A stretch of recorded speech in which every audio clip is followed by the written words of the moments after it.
Previously here at SOS Customs.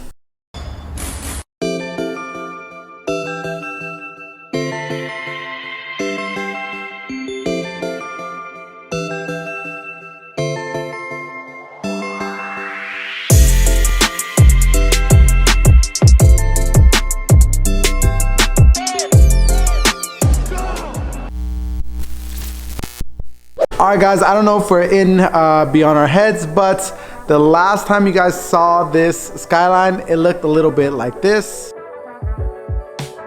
And now it looks like this. Let's get into what exactly has been on this thing. Kevin's been putting a lot of work, and we're gonna give you guys a little step-by-step, show you exactly how we got to this point. So we have come to our grinding phase. Trying to figure out how we're gonna go about this. Two methods that I have in mind. Using grinding pads, 80 grit should work okay. Another attempt too, to not take away any surface material from our area that we're gonna weld, would be grinding them. Now, some are easier to grind or drill out than others, so maybe the area will determine how we remove it.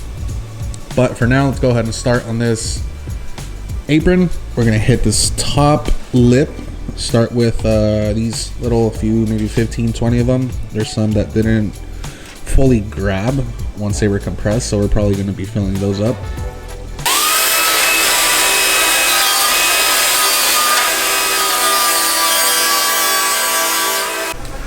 So we went ahead and started with 80 grit, started grinding these down, but they're not coming out that easy. I'm hammering these out with a flathead that I shaved down to an ice pick, and it requires quite some strength. So we're gonna try drilling out 2 of them, see what it does, see if it makes it any easier. But we got 4 out, number 4, only 1,996 to go. Let's go, baby. So the drill bit approach failed, so I'm just gonna go ahead and grind these down and knock them out with the ice pick. And yeah, we're gonna be here for a while, so bear with us and stay tuned.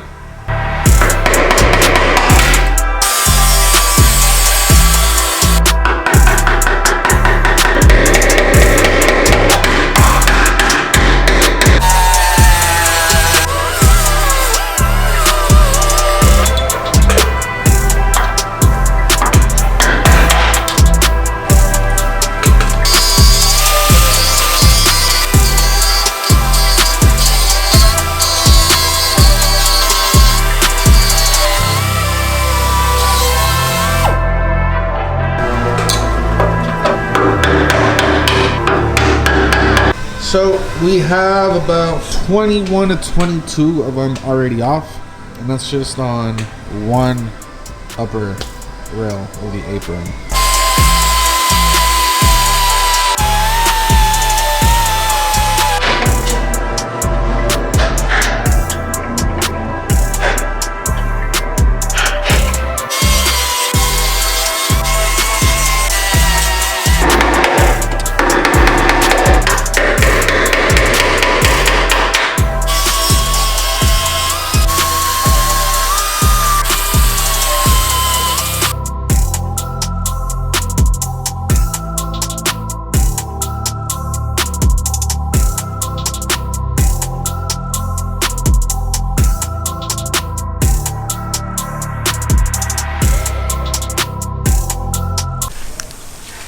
Alright, so after the millions of years of welding, we finally got the engine bay pretty close.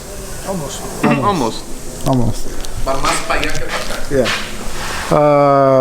Everything, all the caulking shipped out, every single rivet done.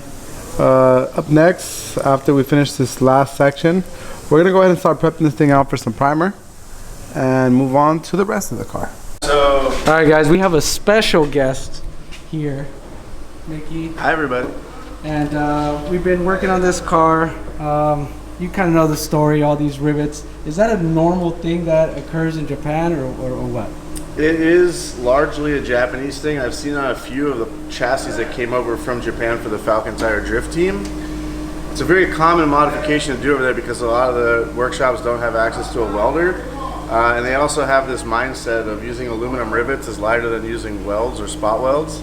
So they drill a bunch of holes between the spot welds and actually rivet the panels together. So effectively adding structure and not adding steel weight. But in this case, they use steel rivets, so Yes, he did. kind of a moot point, right? Yeah, I mean, that's like 2 pounds. That's just the engine bay too. That's just the engine And bay. there's material missing because you guys have snapped the heads off. Yep. So you could probably double this. Yeah. So, yeah, I mean, what you guys are doing is not common. This is, in my opinion, going the extra mile. This owner obviously knows what he wants. And from what I can see, you guys are doing a fantastic job because Kevin. I don't Look at his think, smirk. I think once you guys, I know how you guys do it. You guys will go back, seam seal this all up like the factory did. And not that you're trying to fool anybody by covering anything up, but you're fixing it. And to be quite honest, you're actually adding more structural rigidity to this chassis than it had from Nissan. So that's pretty cool. I mean, you're adding spot welds back where there weren't any. Knowing these cars have strut tower issues, as long as there's no rust cracks on or nothing on there. You guys are good. I have like these braces here to kind of help all that. Is that like a functioning thing that they, you know? Auto select, nice. You know, So this is a pretty prestigious brand in Japan. They're known for their Skyline stuff. They make a really cool strut tower bar as well, which you may have, I don't know, but yeah, these are called. Don't quote me on this, but I think they're called Gichari. I don't know how to say it. This is a G. It's like Gichari or Giarchi or something like that. Braces. And it just helping stiffen up the front unibody of the car. So it bolts in at the factory door hinges, and then usually you have to make these holes yourself. This is what this little tab is right here. Basically, yeah, there's 2 holes in the chassis, but they're not threaded. So you take this little tab and you push it in there, and it has 2 nuts welded on the back of it. Then you put the bolts in, and it stays there. So it's not uncommon, as I said, especially with guys that are doing track days and stuff. so maybe potentially car was maybe like track before and they use for sure. Yeah, you wouldn't do this just to do it. Yeah. This isn't just something you do for fun. So that's one thing that you know we were kind of seeing, because this thing had a roll cage at one point. Yes, there you have it. And so that pedigree, it had some racing pedigree. What gets a little bit like, because like the motor's both stock. Yeah. This is very common Japanese tuning. Yeah. All right, well, the Hellraiser is definitely the Hellraiser.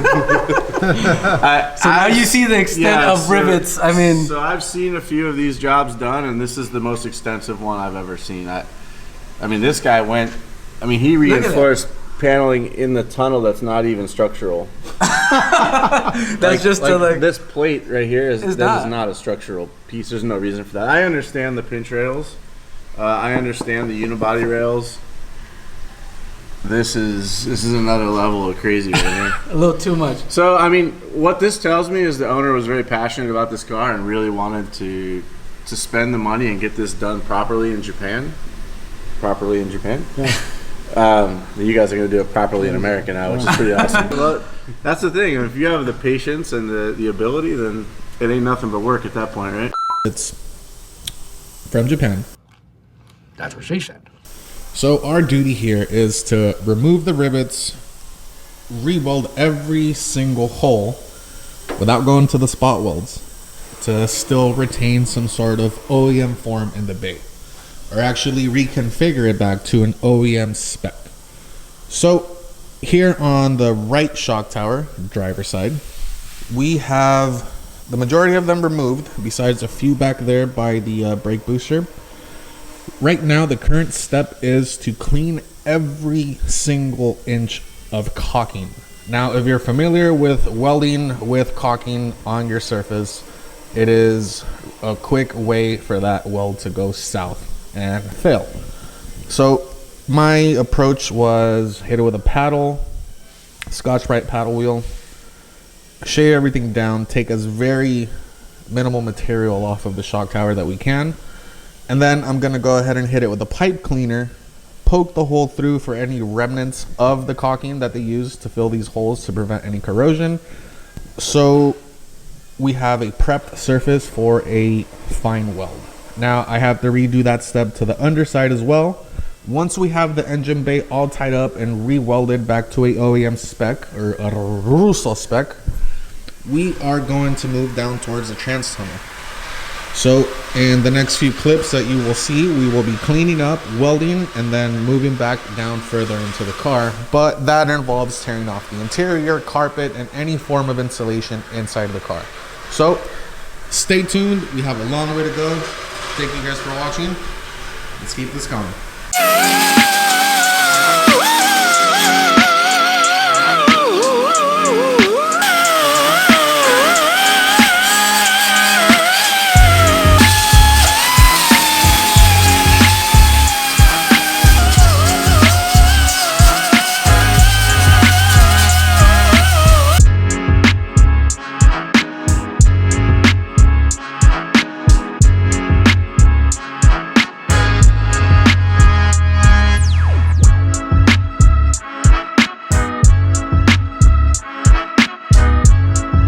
Alright guys, I hope you guys enjoyed this R34 update. The bay is pretty much almost done and we're ready for primer. Just getting this thing masked up. Once we take the booster and the pad off and the windshield wiper motor, this thing will be into primer, and then that'll be part 1 of the engine bay done. Then we'll move on to the undercarriage and so on and so forth. We still got a lot to go, so please go ahead and hit that like and subscribe and notification button, because we hope within this next new month that we get this thing 100% done and we show you guys the finished product. So if you like this content, make sure you like and subscribe and give us a follow on IG. I'm gonna go ahead and drop our links right here so you guys can keep up to date on all the daily updates. So thank you guys so much. Here at SOS Customs, we got you covered. Peace.